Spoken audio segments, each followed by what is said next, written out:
going to crack on at that controversial point. I didn't mean it. I was kind of joking. Don't come back, Stephen Fry.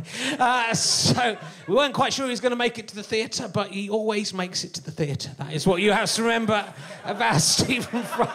Will you please welcome my guest? He is best known as the judge from Spice World. You all remember him from that? And, of course, Armitage Blair from Woof. Will you please welcome Stephen Fry, ladies and gentlemen?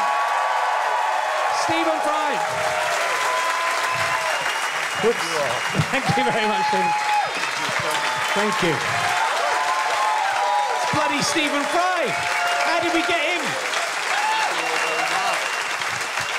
How did we get you?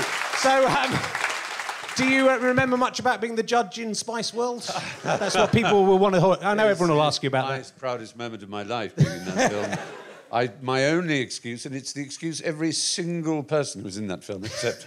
obviously the Spice Girls themselves gave, as we clustered in little knots outside the stage saying, why the fuck are we doing this? Was that we had godchildren and nieces and nephews for whose love we could guarantee forever by getting signed photographs from all the girls. And that's basically why I did it. And at the end of the day, they all signed it. And Victoria said she'd read my second novel, The Hippopotamus. So I worship her. I don't know.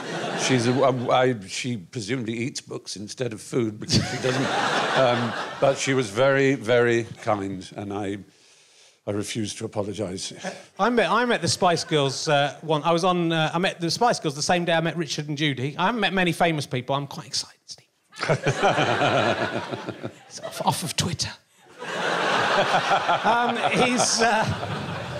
Off of Twitter. There you go. We were on Richard and Judy, me and Stuart Lee. Don't know if you remember him, he's disappeared off the radar a bit.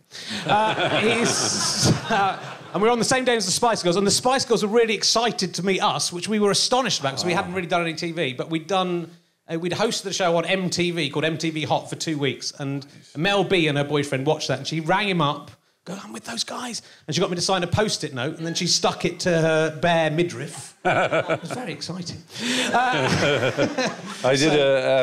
It was the Prince of Wales's 50th birthday, I think, and I hosted a show in Manchester and one in London for this auspicious event. It'll soon be his 70th, and I know you'll all be incredibly excited about that.